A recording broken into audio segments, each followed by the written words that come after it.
Hey sports fans, Coach Nick here and welcome to B-Ball Breakdown.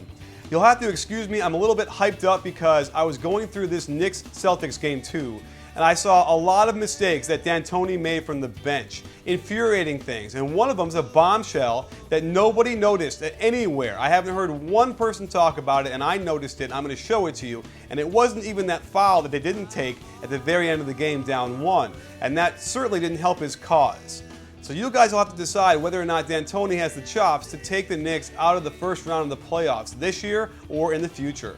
Since the Celtics are keying on Melo, they have him screen the ball. Everyone watches the ball and he can slip and get open. Watch how bad Pierce is on the wrong side of Melo, allowing him to cut to the basket and get to the hoop where he gets a foul and a putback. Again, no double team on Melo, and he's going to get right to the rack around Pierce and draw a foul. Let's saw cause and effect in how one play affects another. They're going to post up KG and have 3 guys above the three-point line on the weak side. When Jeffries gets a steal, the Celtics are in a strange position to get back, and as a result, they're going to be mismatched. You're going to see Rondo having to guard Melo and Paul Pierce having to guard Tony Douglas. Naturally, they go right to the high post on Anthony, who blows by Rondo. No double again on Anthony. Yet he gets to the basket and misses. No foul called. He's lying on the ground. This is important. It is now 5-on-4 for the Celtics. The Celtics can't capitalize though, as KG gets in the lane and misses the short shot. But that leaves Melo wide open, who is cherry picking and gets a layup on the other end. They go back to Melo screening the ball, and it's too bad Douglas misses him because he's wide open to the basket. When they recover, they get the ball to Melo in the high post, and again, no double team. He gets right to a pull-up and nails a jumper. The Knicks pray to God that Rondo shoots the ball as much as he can, but when you give him this much room, he can get right to the basket and get a layup without much help. Because KG is a good shooter, on the sideline screen and roll, they're going to have Turiaf drop off and let Douglas slide underneath the screen and stop penetration. But it's way too slow. You can't do a spin move around that screen like that, and Rondo gets to the bucket and scores, much to the chagrin of Ronnie Turiaf. The Knicks are going to rely on the Celtics' help defense here as they screen and roll with Melo again. On the roll, you'll see Big Baby come over to help, and that leaves Ray Allen boxing out Turiaf. Of course, Turiaf gets the rebound, fires the ball back out, and they get a wide open 3. Here you'll see the Knicks play this a little bit better on the sideline screen and roll as Douglas gets underneath the screen better and stops the penetration. However, it gives Rondo great position down low to post him up, where he spins toward the baseline and with the right hand swings it through and finishes off the glass. Again, sideline screen and roll, and this time Douglas is going to still try and do a spin move around KG, but when he does that, he gets in the way of Turiaf. Now Turiaf can't close out fast enough on KG, who's a great shooter from out there, and they get the bucket. They haven't double-teamed Melo yet, but you're going to see Big Baby play the worst defense you can imagine. He's going to be in between in no man's land, not knowing where Jeffries is. And I know he's kind of crouched down, so it's hard to see him, but still, the guy is 6'11". And they get a nice bounce pass from Melo, and they get a layup. Terrible, terrible defense on Big Baby's part. When Rondo goes to the basket, he's going to do the European two-step. And watch how he goes to his left and then his right. Off of 1 foot, the refs aren't going to give you the call, and you're not strong enough to get up and finish with a bump. The Knicks do show a little semblance of understanding on defense as they perfectly double off of Rondo and let him shoot that 3. That's perfect defense. This play is not perfect, as if you're going to save the ball near your own basket, it better be beyond half court. They escape here with a wide open Pierce 3 that misses. With just under 3 minutes to go, you're finally going to see the first double team on Melo. There goes Big Baby. They quickly swing it, get it back to him, which is a smart move, and he gets a tough 3.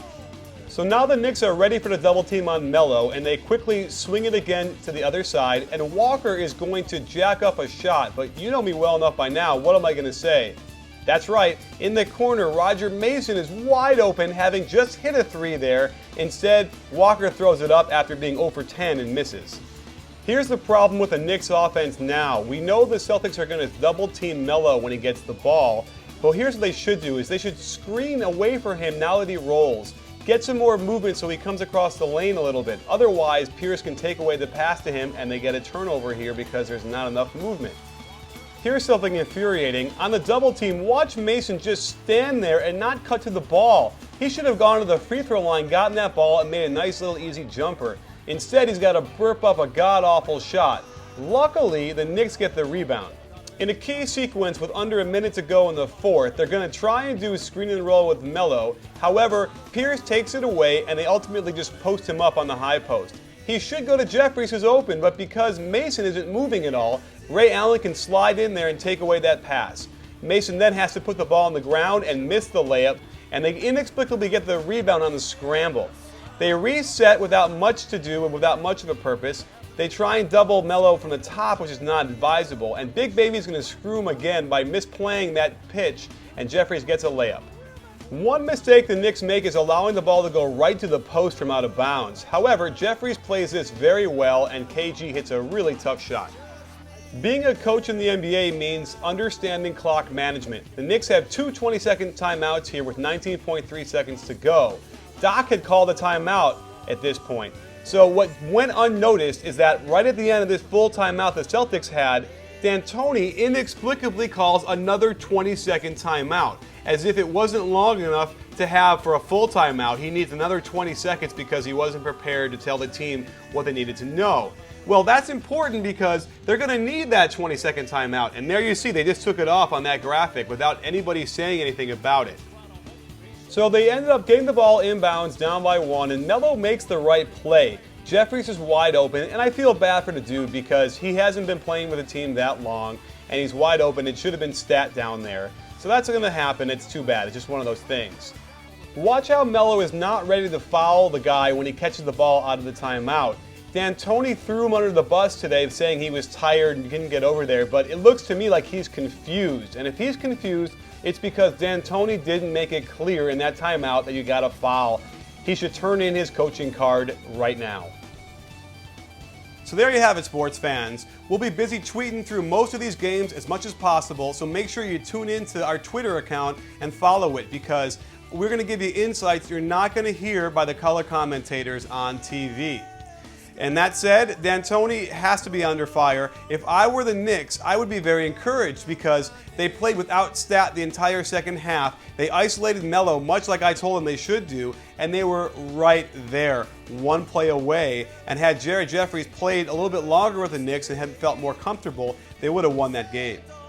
Well, thanks for joining us. Stay tuned for lots more at B-Ball Breakdown. The playoffs are very exciting for us. We're getting lots of airtime a lot of places. So don't miss out. Subscribe, tell everybody you know about us, and don't forget, it's not a channel, it's a conversation.